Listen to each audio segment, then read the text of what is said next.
Good morning, and welcome to the Walkthrough Radio Show with Kevin Walker and Jason Collins, right here on Never Had It So Good Sports Radio. Guys, we got some great stuff to get into today. We're going to talk NBA playoffs, obviously, but we got some other stuff as well. K-Walk's going to do some NFL talk. We're going to talk about some of the broadcasters that are switching networks, a lot of that going on. And we've also got some NBA awards to give out. So that's going to be fun as well. So K-Walk, what's going on today, man? How you doing? All is well, Jay. All is well. Looking forward to another great one, man.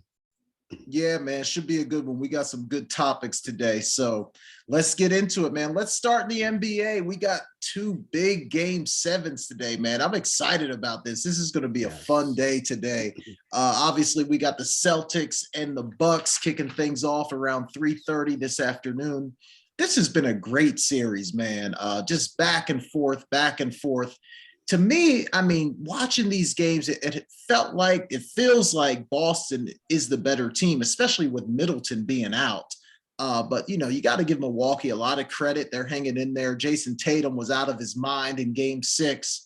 Today's game 7, man. Game 7 is the day where guys can become legends if they have a great game 7, man. So how do you see this thing playing out? Who do you like today? Who's going to have a big game? Just give me all your thoughts around game 7. Yeah, first and foremost, Jay, the series has just been outstanding. I mean, if you look at it from an aspect, it's not like each home team has won all of the home games. It's been back and forth. Each team has won on the other team's court. And we always say that age-old saying is that the playoffs don't start until the road team wins a game. And both of these teams have done that.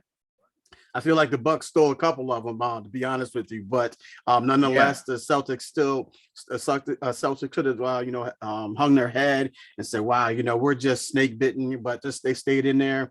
You mentioned the great performance last game against with Jason Tatum, that 46 point game. Everyone's stepping up, Jay, and this is one of those series where you're going to say, wow, this could go down as one of the the best, I don't want to say the greatest of all time, but it's going to be up there. It's epic, man, for real. Especially with Chris Middleton being out, it's very shocking to me that the Celtics haven't put this series away. I really thought, with him being out, that they would win this in not a gentleman's sweep, but I was giving them 6. But right now, as my man Martin said, it's the brawl for it all, man. It's the brawl for it all. so it's all about who wants it more, Jay. The Celtics have the home court advantage. That hasn't really proven to be too much in this series. I just think that Giannis is playing outstanding. Drew Holiday is playing outstanding as well. As much as I don't like him, man, Grayson Allen has stepped his game up a little bit as well. But this is a very evenly matched series, Jay. So with all that being said, just because they're at home, and I think Tatum is going to come off of he's feeling great about himself, especially coming off that last performance. I'm going to give the nod to the Celtics in this game and move on to face the Miami Heat in the Eastern Conference Finals. Yeah, man, I agree with all that. I tend to feel like the Celtics are going to get it done today, too. I agree with you, man. I think they let a couple get away. Like, I feel like this series should probably be over already. But I think they get it done today. Tatum, I think he'll have a big game. The defense that they play as a team, there's really no stopping Giannis, but I feel like they have slowed him down at times in this series. And then I just think that Boston crowd today, man, a game 7, it's just going to be an atmosphere that's going to be hard for a road team to come in and win. So I'm with you, man. I like the Celtics in this one too, but I think we're going to get a great game. And I love the Martin reference, man. The brawl for it all. That's one of my favorite episodes, man. Right? He's like, Tommy won't give me my props, Gina. That's one of my favorite episodes, man. So I love the Martin reference there. All right, man. We got another big one too. Jump over to the West, the Suns and the Mavs. I didn't give the Mavs any chance in this series going into it, man. The Suns have been one of the best teams in basketball this entire year. The Mavs, they feel like a one-man show in a lot of ways, but you got to give them credit. It's 3-3, a huge game 7 today in Phoenix, which I think is going to be an extra hurdle for the Mavs to get over. But how do you see this one playing out today, K-Walk? Can the Mavs pull it off? I don't know, Jay, man. This is total opposite of the series we just got finished talking about as far as how we got to game 7. Each team has held home court serve, had home serve there. So with that being said, you just got to give the advantage to the Suns. But some of these guys have stepped up for I call them Luka and the Mavericks, because you just don't know it's got a lot of guys in the background, and you just got Luka leading these guys. But when you start to look at these guys and you start to see, okay, this team may be for real, because last week we couldn't name any player after Luka. Now we're talking about the Dinwiddies, we're talking about the Brunsons, for sure. So these guys have stepped up. Luka has led them, but I just think that the Suns are going to take advantage of the home court. That crowd is going to be fired up. They know what's at stake. You got Chris Paul there, who didn't perform very well in the last game, but I think that changes this tonight, and I think they get it done. I think the Suns get it done. Monty Williams and those guys are going to be really focused. I feel like Devin Booker is going to have a big time game, and DeAndre Ayton, I think he's going to have a big time game as well. So I look forward to Monty Williams, the Suns, and those guys, as I previously mentioned, to move on to the Western Conference Finals. Yeah, no, I agree with you, K-Walk. The Suns have to win this game, right? This is a game that they absolutely have to win. As I said, they've been the best team in the West all year long, and to lose in the second round to, as you say, Luka and the Mavs, that would be terribly disappointing for this team. So I agree. I think they have to get it done. Chris Paul's got to play better today, and it's going to be interesting to watch. Like, can he get over that? I don't want to call it a playoff curse, because he's had some success in the playoffs. He just hasn't been able to win a championship. But look, he's not getting any younger. He's probably only got a couple more years to really get this done before that window closes for him. So this is an important game for the Suns for a lot of different reasons. And I agree. I think they'll get it done at home. But when you look at the Mavs, K-Walk, what do you think about the future of this team? Obviously, Luka, he's a young guy, he's got a full career ahead of him. He's going to be the mainstay of your team for the next decade. If you fast forward 2-3 years down the road, do you see the Mavs as a real contender to win a championship behind Luka Doncic? Yeah, I do, Jay, and I think this gives the upper management and an opportunity to bring in some more talent, to attract other free agents, guys like that of that nature, to bring them in and say, listen, look what we done when we only had Luka and we had a supporting cast, but we didn't really have that one guy that that can just get us over that hump, and we took the number 1 seed to game number 7, and depending on what happens today, they can use that. If they win today, they can say, listen, we got to the Western Conference Finals, which is Luka and the supporting cast, because in all honesty, Brunson and Dinwiddie and all those guys, they're supporting cast at best. You really don't have, another superstar. I know you love talking about superstars and you need that to get a championship. The Suns have that, but I think they can use this as a tool for recruiting, getting guys in there and say, listen, this is what we're building on. We got Luka for, as you mentioned, 10 years. We just need a guy. I'm not naming any names, but just need one of those high tier guys, bring them in and say, listen, this is what we're about. You bring us in, you come in here, you take us to another level, and we can seriously compete for a championship each and every year, not just next year, not just the year after 2, but if you bring a legitimate free agent in there, then you can say, listen, we can compete for a long time. Yeah, absolutely, man. They feel like, they could make some small roster adjustments. Like you said, I think they do need to add another guy with some name recognition, somebody that can be a sidekick to Luka, have a 1-2 punch, so to speak. But man, the future is bright in Dallas. I don't think there's any question about that. All right, man, waiting in the wings in the East is your Miami Heat. They took care of the Sixers in a series that a lot of people thought maybe the Heat aren't going to escape this one, but they absolutely took care of business. Jimmy Butler. He's absolutely balling. Man, I saw somebody the other day say, someone was asking if Jimmy Butler was a top 10 player. And he was like, no, I don't think he's a top 10 player, but he's playing like a top 10 player. I'm like, yeah. I mean, what does that even mean? But number one, talk to me about Jimmy Butler first, K-Walk. Has he ascended to that level of, okay, this is the kind of guy that can lead you to a championship? Yeah, I think he definitely did that, Jay. I think he did that well, maybe not last season. Maybe in the last season they got swept. But yeah, I definitely, the way he's playing right now, I definitely think he extended at Jay, because of the fact of the matter is, look at his numbers. I mean, the numbers speak for themselves. Look where the Heat are at right now. They're in the Eastern Conference Finals. A lot of people, like you mentioned, didn't think that they would get out of the that last round against the Sixers, but Jimmy stepped his game up. He showed on the road as well, closed them out when they were supposed to close them out in the fashion that he did. And I had put in something. I said that he's not an elite player, but he's playing elite basketball, because a lot of people don't have him in that upper tier. I mean, even myself, if you look, he may be in that second tier, the low portion of that second tier, but his play is outstanding, Jay. I mean, his play is elite without question. I know you said, what does that mean? It just means that, he's trying to prove to people that he is an elite player. He can be an elite player, but he chooses to be a team player before, he doesn't want that, those accolades, like an MVP. He doesn't want to be in that MVP conversation. It's all about team for him. And he's proven that, man. He's rallied his team. And with the culture of the Heat, he fits that culture of the Heat. With Spoelstra at the head coach's spot, and he's got guys around him who could really play, and they follow his lead, man. And he can get into people's faces, well, certain people's faces. He can get in the wrong person's faces all the time. We saw that, but he can get in most people's faces, put it that way.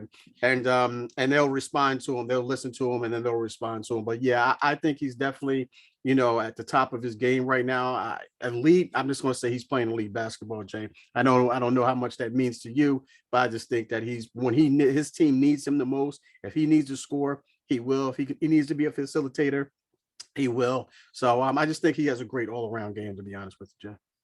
Yeah, man, I can't disagree with that at all. And I'll say it, man, I was wrong about the Heat, and I didn't watch them a ton during the season. But I was saying, look, man, when it gets down to it, you got to have somebody that's a bona fide bucket that can get you a bucket when you need it. And if you look at those teams that had those guys, man, a lot of them are sitting at home right now. The Nets swept.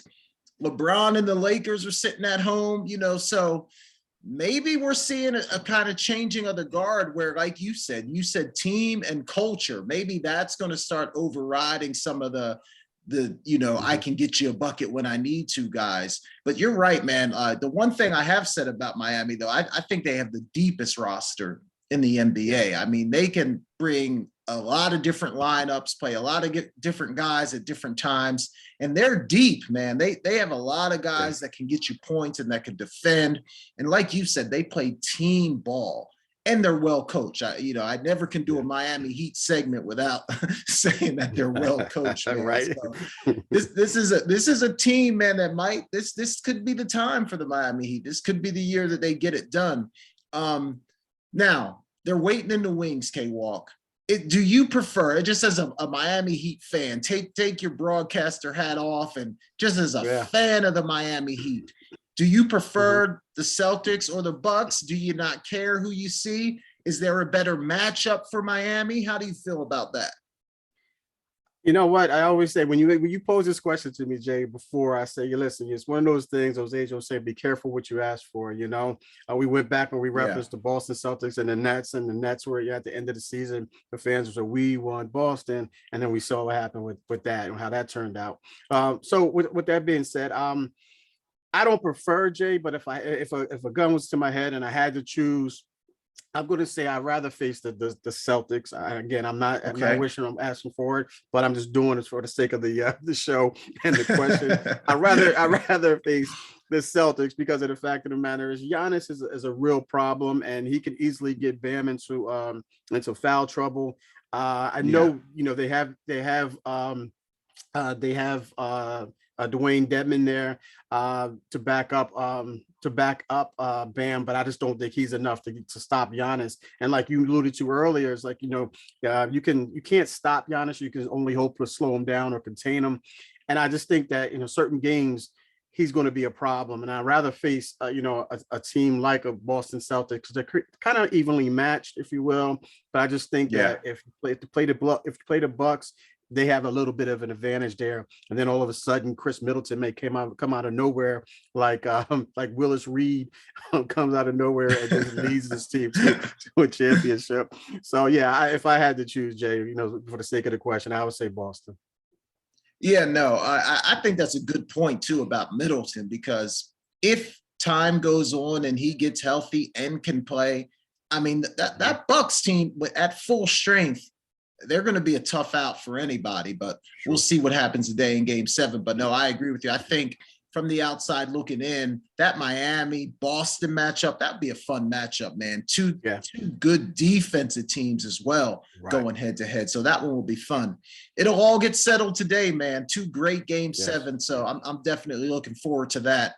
All right, K-Walk, let's grab a quick break here, man. When we come back, we got some NBA awards to give out. People were not real happy about the NBA MVP. So I said, you know what? Let's give out our own awards. You know me, I had to make some of them negative. So we're going to start with some of the negative ones, and then we'll give out a few positive awards at the end as well. We'll do that as soon as we come back. You're listening to The Walkthrough with Kevin Walker and Jason Collins right here on Never Had It So Good Sports Radio. We'll be right back. All right, welcome back. Welcome back. You're listening to The Walkthrough with Kevin Walker and Jason Collins right here on Never Had It So Good Sports Radio. Guys, stick around because K-Walk's going to talk Sixers and Lakers in the second half hour. He's also got a start bench cut. It's going to be a lot of fun, so stay tuned and stick around. But right now, we got to give out some NBA awards, guys. People were upset about the MVPs. A lot of people felt like Joel Embiid got stiffed, if you will, that award should have been his. I said, you know what? Let's come up with some awards of our own. Let's give out some NBA. These are all regular season awards, not really taking the playoffs into account at all. All right, K-Walk, first one up is my most disappointing player award. A lot of guys coming to the season with high expectations from their fans, from their teams, from people like us, and they just flat out don't get it done. So, K-Walk, who is your most disappointing player in this NBA season? Wow, there was 2 of them here, Jay. Did he play? I don't even know if he played, but I'm gonna put him in I'm gonna give him the award in nonetheless. That's Zion Williamson, man. I'm gonna give it to Zion. For sure. I mean, a lot of expectations coming into this season, with those guys. We thought that he had that knee problem handled. We thought that he would control the weight issue. A lot of people were thinking that weight issue, he's the reason why he's dealing with the knee injury. It just seems like he just hasn't improved on that, hasn't gotten healthy.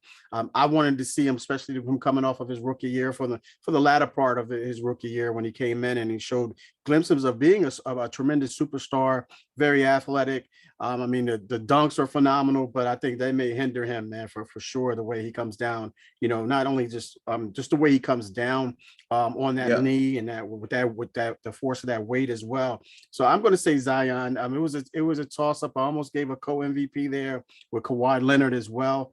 But yeah, I know you probably wanted guys that actually played but didn't actually show up. But those, didn't put the numbers up that they were supposed to. But those guys, or especially Zion, is my most disappointing guy, because I was looking forward to see what type of bounce back season he was going to have. No, man, I 100% agree with you. I had 3 guys on my list, and Zion was definitely one of them. And 2, you're right. Like, a lot of disappointment, even though we didn't play, is because it feels like he's not doing the things necessary off the court to be a professional athlete, right? You can't just eat whatever you want and call yourself a professional athlete. And then, what really bothered me too, like the end of the year, where we're seeing these videos of him dunking and doing things like that, where he actually looks healthy, but he's not willing to go out there and play when his team is in the playoffs. So, yeah, man, I'm 100% with you. I think Zion deserves that award, most disappointing player. All right, award number 2. This is my Charmin Award, K-Walk, for the softest player. Softest player in the league, man. We got a lot of guys, man, that like, and as football players, K-Walk, look, it's just different, but it bothers me when a guy like gets hit in the face and has to fall down on the court and roll around. I'm like, there's nothing wrong with your legs. Get up. And there's just some soft guys in the NBA, K-Walk. All right, give it to me, man. Who gets the award? Softest player. I'm gonna give it to this is a regular season award. Had it been a postseason award, I would have given it to KD. But I'm gonna give it to his former teammate. I'm gonna give it to James Harden. James Harden. I mean, especially after the whole the rule change where you can't kick your leg out and things of that nature. Yep. He seems to be a different player. And then in the latter part of the season, you just see him.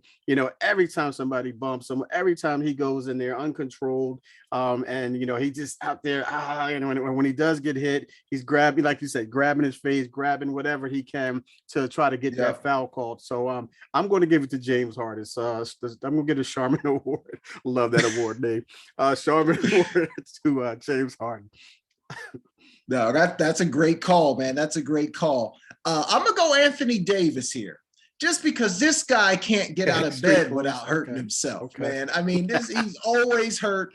I don't know if he's soft or if he's just frail and brittle. Some guys just get hurt more. So I might be being a little unfair to AD, but this is a guy whose team is really counting on him. Him and LeBron are supposed to be this dynamic duo, and he just never is on the court. So I'm going to give him the award just because this guy hurts himself getting off the plane, man. So AD gets it for me.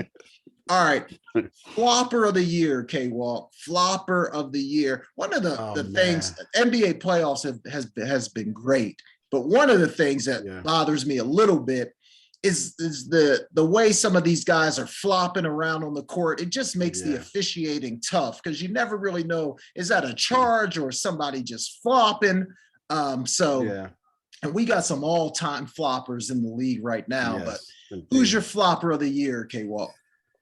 Oh man, this is a tough one for me too, Jay. I was going to give it to Luka, but I'm going to stay in the West. I'm going to give it to Draymond Green, man. I think Draymond Green is one of those guys, man. Even though he tried to get you under your skin as much as he possibly could or can, a la Dennis Rodman. I think he's trying to pattern his game after Dennis Rodman a little bit, but Dennis Rodman was known as a flopper. But I'm going to give it to Draymond. Draymond can be a little excessive with some of the when things don't go his way or someone puts their arm up, he's in the third row in the stands, and some of the things that he's always arguing with the refs. You see that? Yeah. So I think this was an easy one for me. I almost went Luka though, but I'm gonna go Draymond Green as the flopper of the year. Now, that's a great call because some of the guys that are floppers are also good defenders. You can be a good defender, but still be a flopper. So Draymond's a good call. I'm going to go Trae Young, man. Being here in Atlanta and just watching a little bit more of the Hawks, Trae Young flops a lot. And not only defensively, offensively, when he's dribbling, if somebody bumps him a little, he does that big head jerk motion thing. I'm gonna give that award to Trae Young, man, because he gets his fair share of flopping in offensively and defensively as well. Yeah. All right, man. Let's one more negative one, then we'll do some positive stuff here.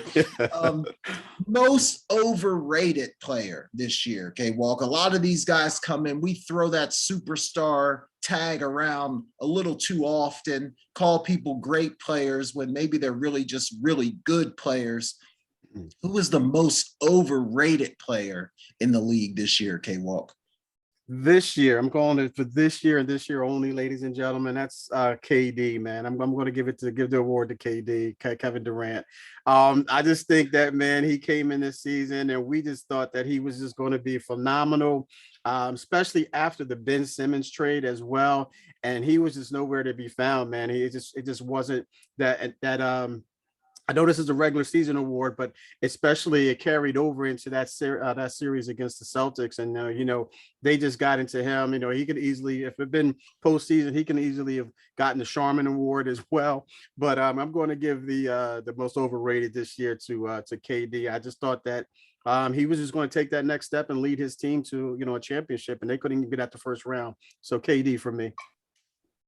Look, man, it hurts me to agree with you. It does. It hurts because I love KD. But maybe everybody just got a little too excited calling this guy the most skilled player we've ever seen, the greatest scorer that we've ever seen. And I'm not calling him overrated, and I think you'd agree as well. We're not calling him overrated because we don't think he's great. We're just saying maybe he's not as great as everyone said he was, right? And especially for this year only. Like maybe next year he'll come back and he'll prove us all wrong. And I'm hoping that he does. But man, to be handled like that in that series against Boston, you just don't see legit superstar elite players get taken out of their game for 4 games in a row. Yeah, everybody has a bad game here and there, but 4 games in a row, you just look unsure of yourself on the court. I hate to do it to you, KD, but you're my most overrated player as well. All right, let's go positive now, K-Walk. Most skilled player this year in the NBA. Wow. Yeah, I think I'm going to go with my man and like I said, he's won me over, ladies and gentlemen. That's Ja Morant, man. I just think he has the tools, man. I just think you just look how high he can jump, how quick he is, his ball handling ability. He can even shoot threes from deep too. So he plays a little defense. He can get up there and block shots. So without question, for me, no hesitation, it's Ja Morant. And I just think that I think he did win the most improved player as well. So that kind of solidifies my vote there. So I'm going to say Ja Morant for sure. I got 3 guys on my list. He's one of them. I think I'm going to go Kyrie, even though he annoys me and he didn't play. He played less than half the games. But when you watch this guy, the ball handling, the creativity around the basket, just some of the stuff that he can do to get his own shot, man, this guy has a ton of skill. So I'm going to go Kyrie, but hey, man, the job pick is not bad at all. All right, most exciting player, K-Walk. A lot of exciting guys in the league right now. Who's your most exciting player? I might be able to put Ja in this one too, but I'll go a different direction here, man. Most exciting other than Ja, I'm going to say most exciting. Who I like watching, man? Ja's that guy, man. He really is for me. But I'm just thinking of who else is out there. You know what? I'll give it to Embiid, man. I'll give it to Embiid. The reason why I say I'll give it to Embiid because he can do it all on. He can, as big as he is. He's 7 foot. He can handle the ball. He's a true center in the league. It's not like he's a 7 foot KD. Who's just exceptional. But I'm going to say Embiid because, like I stated, he can handle the ball. He can shoot the threes, the mid range. He's got the dunks. I love the pick and roll, and let's not forget the defensive aspect, defensive end of the court where he plays tremendous. So I'm going to say he's the most exciting right now. I could give that to Ja. I'd rather give it to Ja, but I'm going to give it. But I'm going to, for the sake of not giving Ja too much love too soon, I'm going to give it to Joel Embiid. Yeah. I had 2 guys on my list. I had Steph and Ja. And I think I'm going to give it to Ja, man. The second half of the season, he was just must-see TV. And as simple as that, he was must-see TV. So I'm going to give it to Ja Morant. All right, last one, K-Walk. Best in the league. A lot of hoopla about who was the MVP. What is an MVP? None of us really know. So we'll simplify it. Best player in the league this year, K-Walk. Ja Morant, man. Ja Morant. I can't, man. I'm sorry, Jay. He's won me over. He could have won easily. He could have swept this category. But the positive portion of it. For everything that I mentioned about the most skilled player is everything that I am going to say about the best player because and you could just put him in there, same most exciting as well. Might change my vote, but I just think that way he played, like you mentioned, the way he played, just must see TV. This is his ability to get to the basket, and when he gets to the basket, he can finish with a two-hand dunk, a one-hand dunk, under the basket, reverse. I mean, just the way he makes some people look silly when he goes to the basket. So I'm gonna say Ja Morant, man. Yeah, no doubt. No doubt. I can't argue with that. I went a little different here. I went with Joel Embiid just because I feel like he should have won the MVP.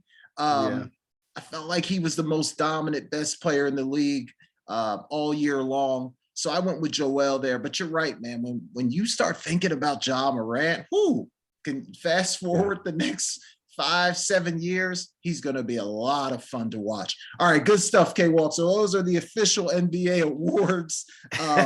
We got to take a break, everybody. When we come back, K-Walk's got some great stuff for you, so stick around. You're listening to The Walkthrough with Kevin Walker and Jason Collins right here on Never Had It So Good Sports Radio. We'll be right back.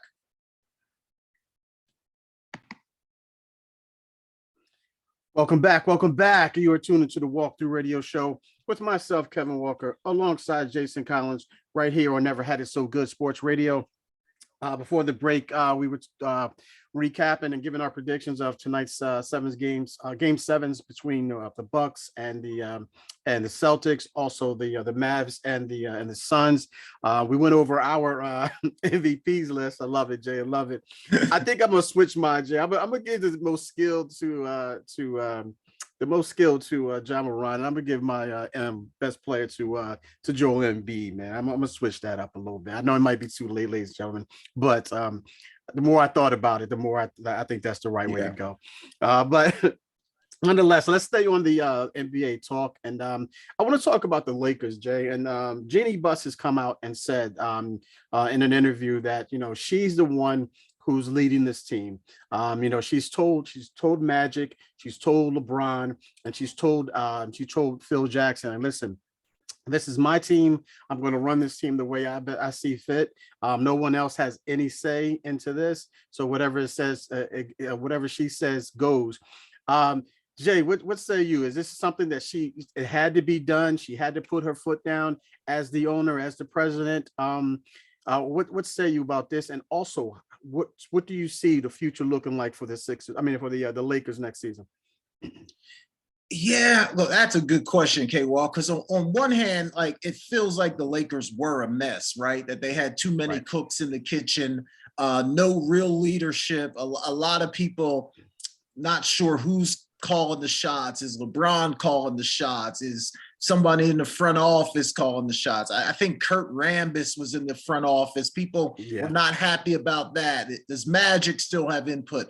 So on one hand, I like that she did come out and say, hey, look, I'm running the show. This is my team. I'm running the show. So I do like that. But I think in order to be successful, right, you've got to have some people around you that you can listen to, that you can take advice from. So I like the fact that she kind of put herself on the pedestal and said, I'm calling the shots.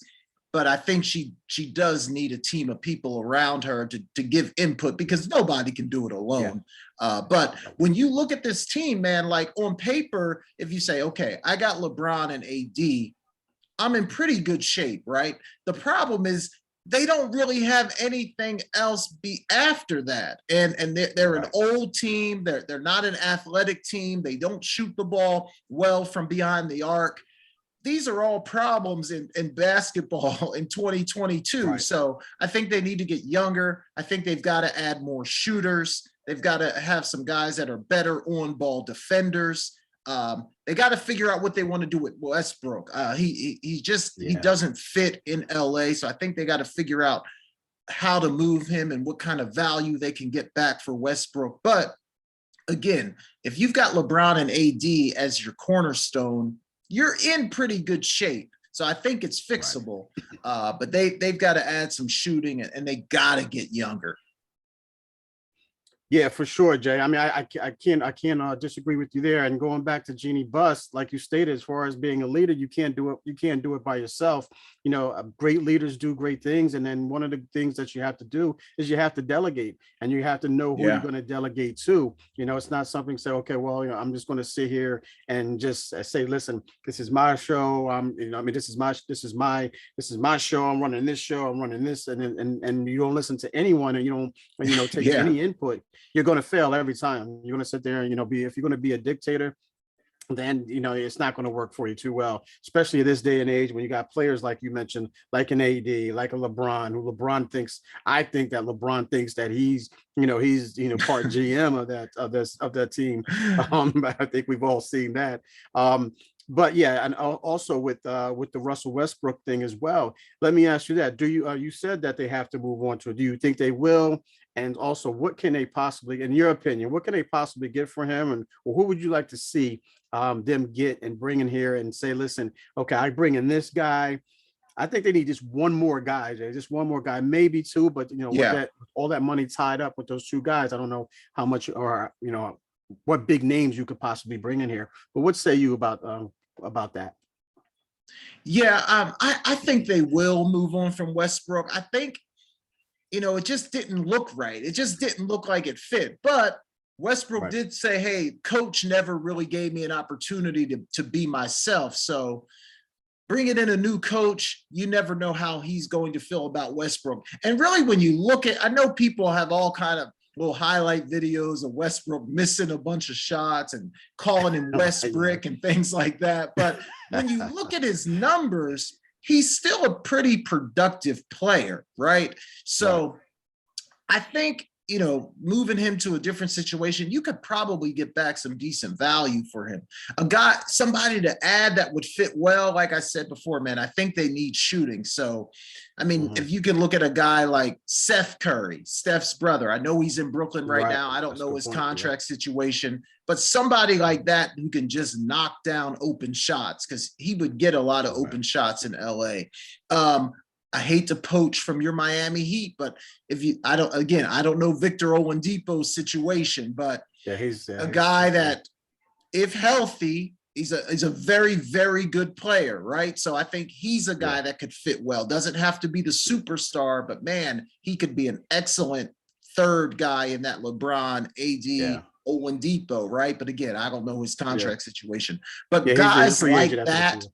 guys like that, I think could really help. So those are the kind of guys I'd be looking for if I was running that Lakers franchise.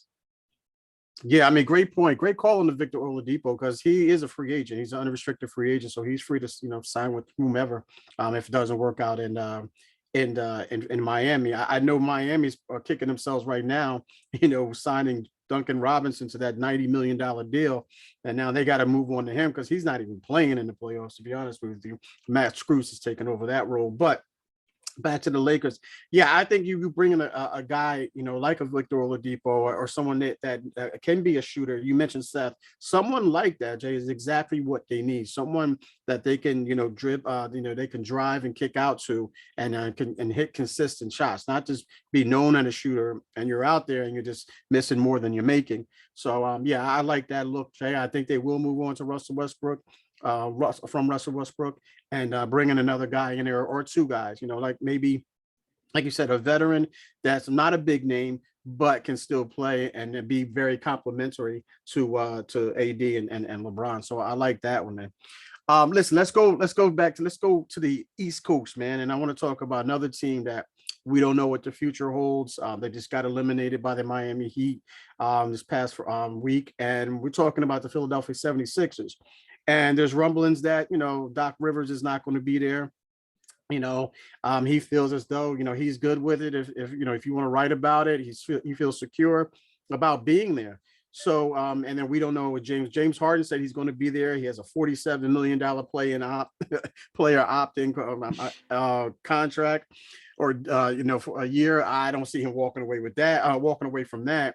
And then you got rumblings out there, Jay, that Jay Wright from the former Villanova coach, is rumored to be the next head coach of the 76ers. A lot of stuff being, about rumors about the Philadelphia 76ers. But how do you feel about them, and what do you see their future being next season? Yeah, man, a lot. So I like their roster, right? If you just look at their roster, you're like, this is a good roster. You know, you got Embiid, you got some nice pieces. Harden's not what he used to be. I think most people would agree with that, but he's still a very productive player, right? So I think when you look at Philly, you're okay with the roster. I think the thing that really gets them in trouble, man, is that 47 million that you mentioned. Like, James Harden is not a $47 million a year player anymore. I mean, he's just flat out not. And now if I'm him, of course, I'm opting in. Give me that 47 mil. I got to take it. But I just think that really puts Philly in a tough situation because it doesn't give them a whole lot of wiggle room to make any moves. So I think we're probably going to see that exact same Philly team come back next year, K-Walk, or at least the guys that are starters and important pieces on that team.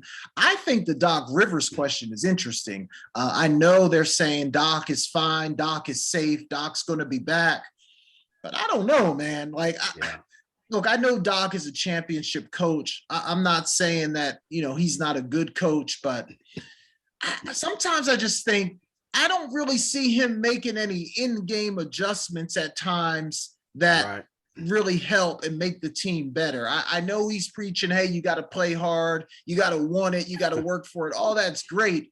But sometimes you got to draw something up, man, and get somebody an easy look. And I'm not saying Doc doesn't do that, but I'm just saying I see other coaches do it more. So, look, Jay Wright, man, look, this guy has an impeccable reputation. Yes. I think everybody thinks he's a fantastic coach. So if he was in play, I don't know, that seat might get hot for Doc. I don't know. But I think they got a good roster, man. But just Philly fans, James Harden is not the Houston James Harden anymore. He's a good player. He is no longer a great player. So they just have to get used to that, K-Walk. Yeah, and it starts with that deal, man. I know I don't know what they could do with that, Jay, because it's a player option. So, he's going to opt into that. He's already said that he's going to. So, they got to deal with that. But yeah, they do have a really good roster. I don't want to say a great roster, but Tyrese Maxey, he's shown glimpses of being a really good superstar in this league. And I'm not just talking about a really good player. He has the potential to be a superstar, providing that he doesn't go to a team where he just wants the money and he just wants to be that guy. He can really be good on a team that he has help with. I think this is a really good team, a really good fit for him if he stays here and signs a long-term deal with the Sixers. Tobias Harris, he's shown glimpses in the playoffs, Jay, but he's still Tobias Harris. And Jimmy Butler say, hey, you guys picked Tobias Harris over me. So that's rough. But, Tobias Harris is still, I think he's still an okay player. I don't think he deserves that contract that he got. But nonetheless, I think he's a good piece. I think, like you stated, I think they have a really good roster, Jay. They just have to, put certain pieces into certain places, and Doc's got to do a better job of coaching. And now we're talking, and I might agree with you from the X's and O's standpoint, for sure. Yeah, so I'm curious to see what this team is going to look like in the offseason, what moves they're going to make in the offseason. What they'll do with James Harden if he does opt into that deal. I don't know. I don't see anyone picking up that deal other than the Sixers. To be honest with you, if they try to trade him, which I doubt they will, I just think listen, we're going to have to bring someone else in here. Who that someone else is, I don't know. That remains to be seen. But we're definitely going to look into that for sure. Listen, ladies and gentlemen, we're going to grab our next break here. When we come back, I want to switch over to the NFL, and I want to talk Tom Brady, and I want to talk some of these NFL broadcasters. It seems like it's a broadcasting carousel right now. Some of the teams are still together, meaning broadcasting teams, but they just moved on to different networks and so forth and so on. But we'll definitely dive into that. Again, ladies and gentlemen, you are tuned into the Walkthrough Radio Show with myself alongside Jason Collins right here on Never Had It So Good Sports Radio. We'll be right back. And we are back. And again, you are tuned into the Walkthrough Radio Show with myself, Kevin Walker, alongside Jason Collins right here on Never Had It So Good Sports Radio. Before the break, ladies and gentlemen, we were talking the future of the Lakers and the 76ers. So great stuff there, Jay. Great insight. For sure. As I stated before the break, I wanted to switch gears and let's talk the NFL. First, Jay, I want to talk about Tom Brady and that huge deal that he received from Fox once he decides, if and when he decides to retire. And man, we're talking about that 10-year, 300, I think it's 375, 330 million. I forget exactly the actual number, but nonetheless, it's more than he's making that he's made in a single season and for the in his career as a quarterback. When you first heard this, Jay, give me your thoughts and opinions on this, and also your thoughts and how you feel like he would be as a broadcaster. Yeah, at first I said, man, it must be nice. My goodness. I mean, this man, he's just winning on every angle, isn't he, K-Walk? I mean, this dude is just winning. But I don't know, man. Like, when you obviously great quarterback, goes without saying, that the best of all time, I think most people would agree. But is he going to be great on as a broadcaster? I don't know. He doesn't. Is he great in interviews? Has he done anything? I don't know, K-Walk. I saw him on The Shop with LeBron on their show, and I did think he was interesting. He did tell some good stories, but a lot of the times, his interviews are just kind of blah, and that may be part of the shtick. I mean, that obviously in New England, that was probably all he could say. So I do think he has the potential to be interesting. Obviously, he can provide a ton of insight in terms of what's happening in the game, what to look for, defensive coverages, all that kind of stuff. Yeah. So from an insight standpoint, he'll be fantastic. But from a personality standpoint, I'm going to say the jury's still out on that. I want to see a little bit more, but look, I think anytime you put a guy like that in the booth, look, people are going to want to watch. People are going to want to listen to see what Tom Brady has to say.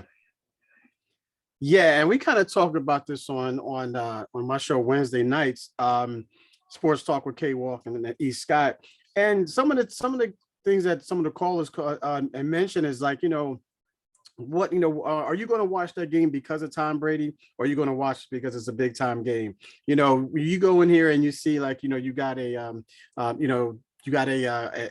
Chiefs versus Bucks game or whatever. No matter who's doing the game, are you going to tune into that game and say, oh, I want to hear Tony Romo and then Jim Nantz, or you want to see Tom Brady? I mean, Tom Brady versus Patrick Mahomes.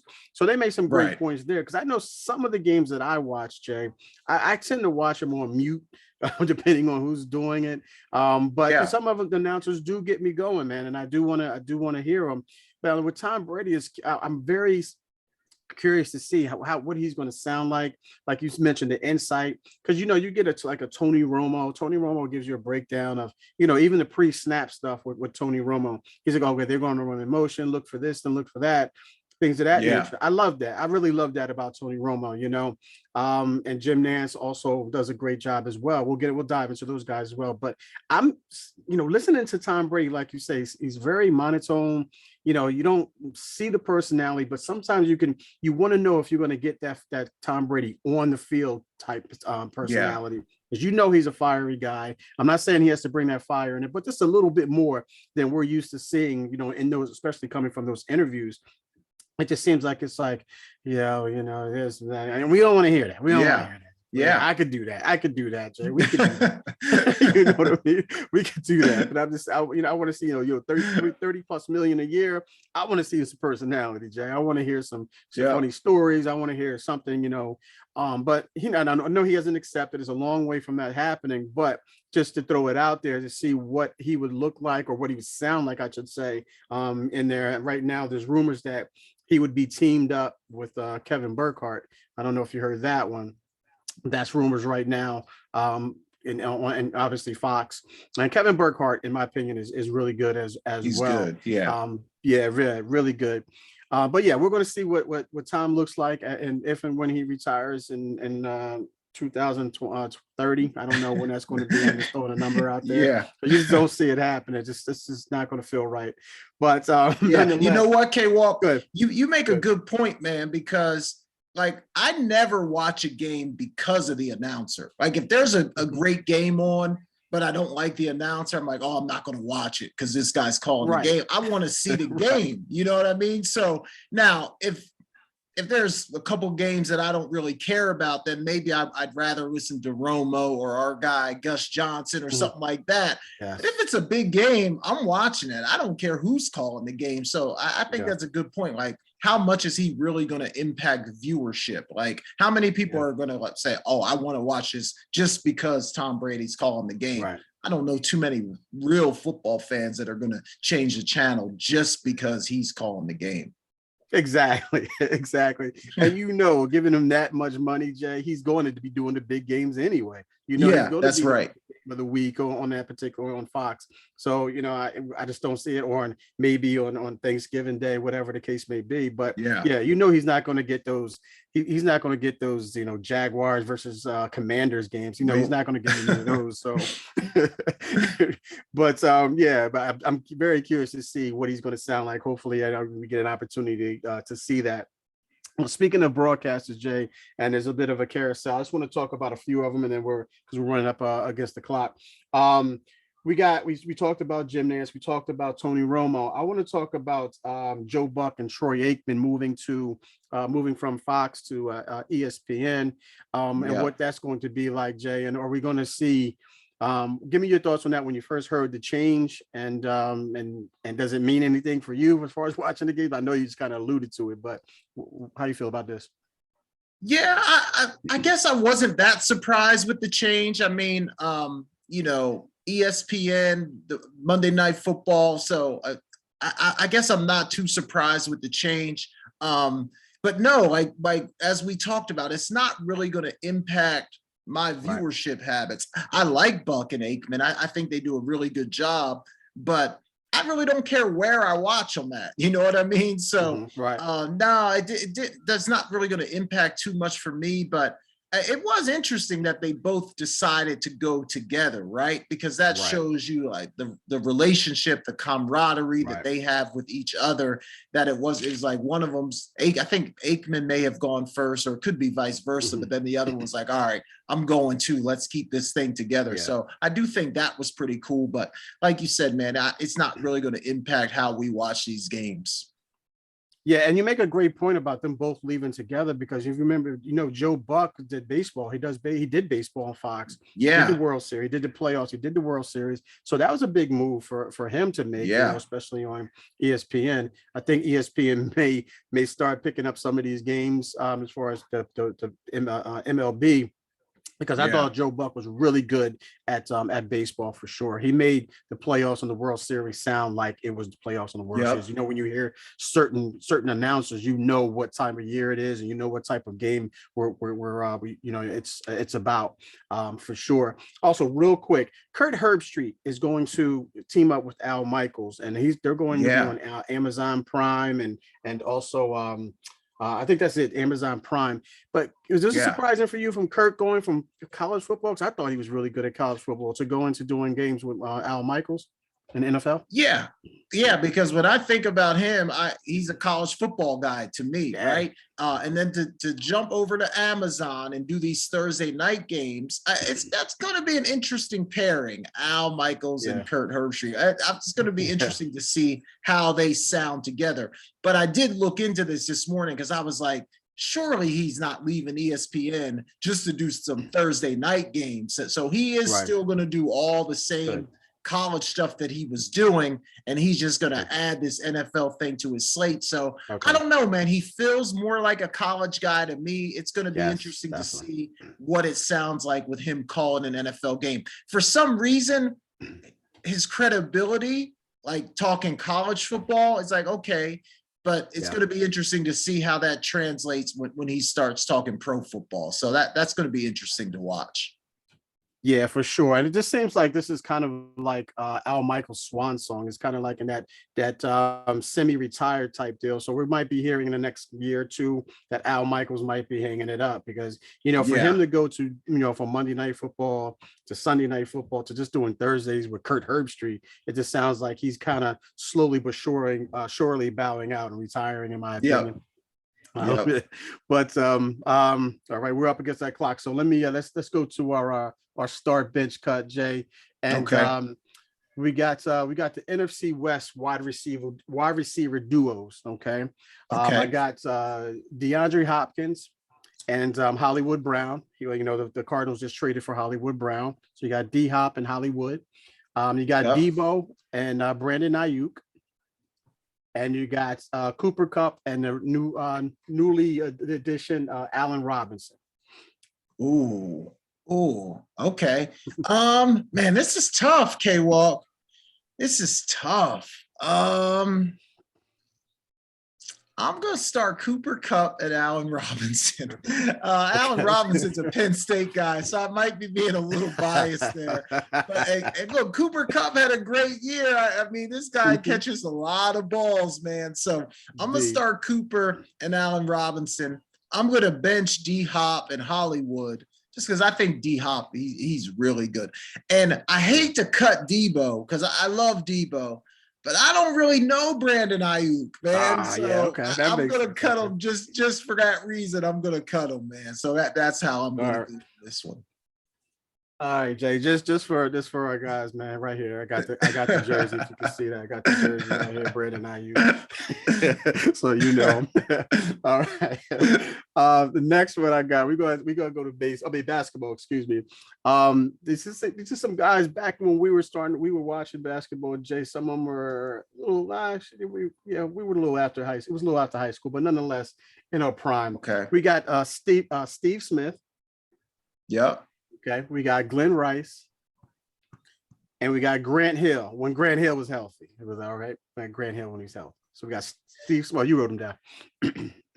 Yeah, these are good, man. These are good. I think you got to start Grant Hill, right? Because healthy Grant Hill, to me, could have been one of the greatest players in NBA history had he stayed healthy. I think he was on that course. So I'm going to start Grant Hill. The Steve Smith, Glenn Rice one, that's tough, man. Both these guys are good, solid NBA players. I think I'm going to go Steve Smith here. I think I'm going to bench Steve Smith, and I'm going to cut Glenn Rice. But it's close. It's close. Yeah, I'd agree with you there, man. I'm definitely going to start Grant Hill. Actually, no, I'm going to start Steve Smith. I'm going to bench Grant Hill, and I'm going to cut Glenn Rice because Steve Smith, he's had an outstanding game, man. His back to the basket, his ability to shoot the threes. Not saying that these other guys couldn't do it, but he just had a great combination of that. I just loved his game. Yeah, I love his game. Going back real quick, I would start Debo and Ayuk. I would bench Cooper Kupp and Allen Robinson, and I'll cut D-Hop and Hollywood. I'm not sold on Hollywood just yet. Okay, yet. Maybe may have. That's fair, K-Walk. Yeah. Last one, I had to say the running backs, man, for you, man. So we got LaDainian Tomlinson, LT. We got Marshall Faulk, and we got Marcus Allen. Ooh, start threw an old timer in there on us. Yeah. All right, man. That's tough, man. That's tough. I don't know. I think I'm going to start Marshall. I'm going to start Marshall, K-Walk, just the versatility. And everything I say about Marshall, I could say it about LaDainian as well. You know what I mean? But I think I'm going to give Marshall the slight edge and start him. I'm going to bring LT off the bench, and I got to cut the great Marcus Allen only because and I could be wrong about this. I don't really remember, but maybe he didn't catch it as well out of the backfield. Maybe he did. I don't know. But I'm going to cut Marcus Allen just because he's not in recent memory. All right. All right. So, I'm going to go the same way with you, man. I'm going to go Marshall Faulk, man. I just thought he was just one of the greatest all-around players, especially coming out of the backfield. I mean, like you said, you can make that same argument about LT and that one season he had when he had, I think it was 28 touchdowns or whatever it was. But Marshall Faulk, to me, just seems like you could have said he was a receiver playing running back or running back playing receiver. That's how good he was. But I just think LT was just a better running back, but he caught the ball. He caught the ball well out of the backfield, but I just didn't think he did as well as Marshall Faulk. Marcus Allen did catch some balls out of the backfield, but not to the level of these guys. But that's why I threw Marcus Allen in there because he was a dual threat guy as well. So I'm definitely agree with you there. All right. All right, great stuff, Jay. That's all the time that we have, ladies and gentlemen. I always want to leave you guys with something. This week, I'll leave you with this. Today is your opportunity to build the tomorrow you want. Okay, for Jason Collins and the Walkthrough Radio Show, I am Kevin Walker, and God willing, we'll talk to you next week.